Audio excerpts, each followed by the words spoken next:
My husband is turning 50, and the one thing he specifically wants for his birthday is to drink expensive cat poo-poo coffee with his brothers.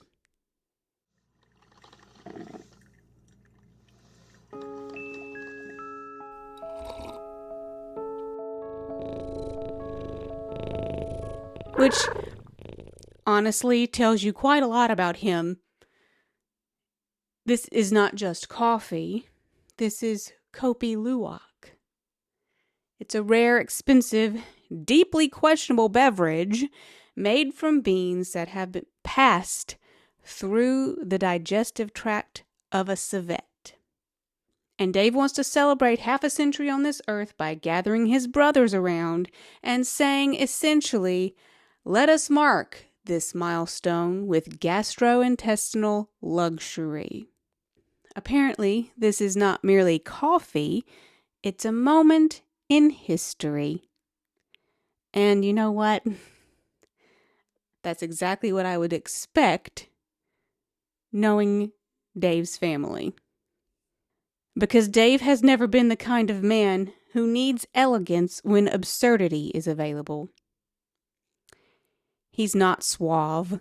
He's not polished. He's not romantic in the movie sense. He is funny, hardworking, family-centered, weirdly sentimental, and far more attached to comfort than dignity. Which brings me to one of the most horrifying and hysterical stories of our marriage. Exhibit A. The fruit of the heirlooms. Years ago, Dave had this hideous pair of whitey-tighties. And y'all, these things were at least 10 years old. They were neither white nor tight. I had always hated them. They were disgusting and unsightly. They looked like they had survived several administrations and at least one minor war. So at some point, I asked him where they'd even come from and why, in the name of all that is holy and decent, he still had them.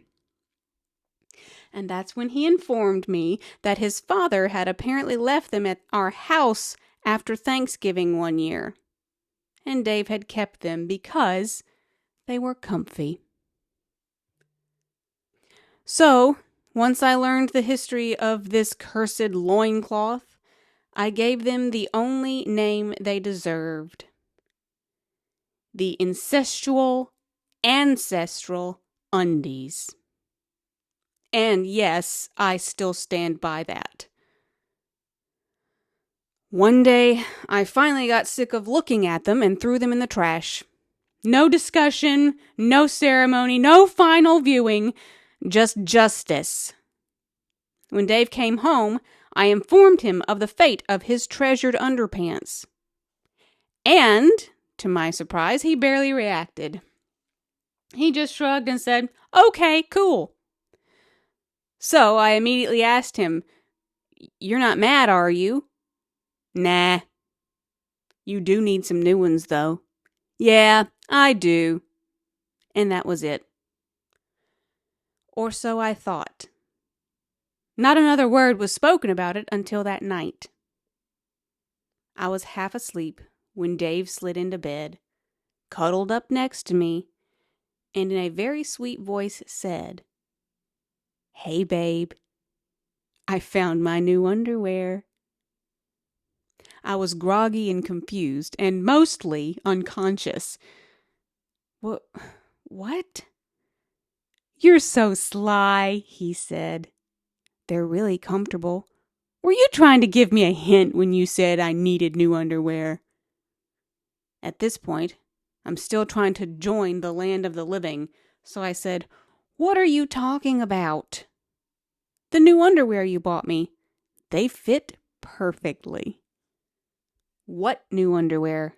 I haven't bought you any new underwear." And then he said, with growing concern, "Are you joking?" No, what are you talking about? At that point, Dave jumped out of bed, walked around to my side, and presented the alleged new briefs for inspection. This underwear, he said. Where did it come from? So I grabbed my phone, turned on the flashlight, and there we were, in the middle of the night, conducting a criminal investigation over a pair of boxer briefs. I shined the light on them and said, Babe, I've never seen those before. I didn't buy them. And then Dave said, stern, miffed, and matter of fact, Amber, this doesn't bode well. Now, to be clear, he was not accusing me in some dramatic, jealous soap opera kind of way. He was horrified and baffled. He was disturbed by the practical question in front of him, which was, why are another man's drawers in my drawers? And that's a fair question. So of course I said, I don't know, babe. Are you accusing me of something? And he said, no, but you have to admit, this doesn't look good. Then he stripped those shorts off as fast as humanly possible, which didn't do much for my confidence in the situation. Baby, I would never cheat on you. I know you wouldn't, he said. But where did these come from? And for the next 45 minutes, we went back and forth in the dark trying to solve the mystery of how a random pair of Fruit of the Looms had made its way into Dave's underwear drawer. We started reviewing the evidence like two exhausted detectives with terrible lighting and no training. A few weeks earlier, we had all gone swimming at his parents' house, which meant there were several possible suspects. 2 of Dave's brothers, and his dad. Or, apparently, my mysterious non-existent boyfriend. Which was rude. So, Dave announced that in the morning, he would be texting his brothers and his father to find out who the owner of the rogue underwear was. With photos.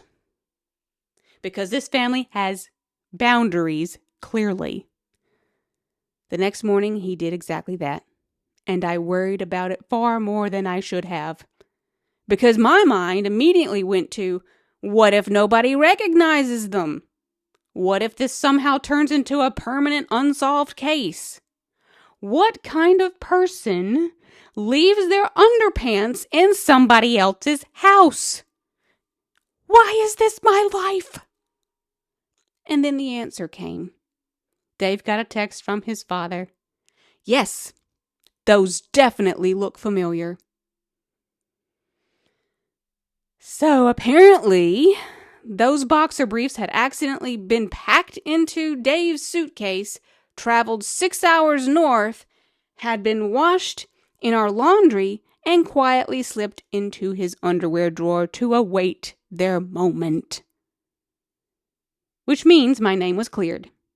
Dave had a new pair of underwear, and naturally, I gave them their rightful title. The Fruit of the HeirLooms. So, yes, my husband spent one deeply unsettling night convinced that some unknown male underwear had appeared in his drawer by sinister means. And somehow the explanation turned out to be worse. They were his father's.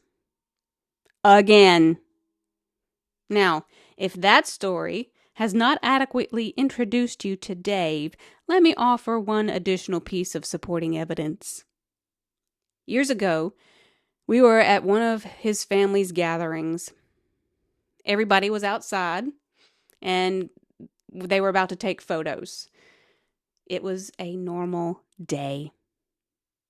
Until I stepped on a yellow jacket nest. Actually, more accurately, the yellow jackets ended up flying up my dress, which is the kind of sentence that immediately rearranges your priorities in life. So there I was, screaming bloody murder because not only was I being attacked by a horde of angry insects, I was also becoming increasingly concerned that I might have to strip down in front of Dave's extended family. And in the middle of this chaos, while I'm losing my mind and trying not to become an exhibitionist, Dave's contribution to the moment was to tell me to stop screaming. Which is such a spectacularly unhelpful response that it has now earned its place in our marital Hall of Fame. And that really is Dave. He has a gift for saying exactly the wrong thing at the exact wrong time. He gets attached to objects that should have been put out of their misery years ago. He can turn an ordinary evening into a full-blown forensic event involving flashlight interrogation, family text, and photo evidence of boxer briefs. He is not smooth. He is not subtle. He is not what anybody would call traditionally romantic. But he is the man I prayed for 9 years. Before our happily ever after ever got started, I was diagnosed with ulcerative colitis. Life already felt harder and scarier and more uncertain than I wanted it to, and he married me anyway. He works hard so I can stay at home with Piper. He is an amazing father. He annoys me on purpose. He makes me laugh. He can absolutely bring out the best in me. And the worst. But the truth is, he gets me. And he loves me for who I am. I don't have to pretend to be anybody else with him. And that's a rare thing. It's a holy thing. I don't think Dave has ever been suave a day in his life. But he has been loyal.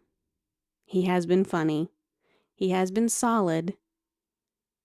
He has been mine. And, honestly, I would take that over suave every single time. So, happy 50th birthday to my very strange, very steady, but deeply beloved husband.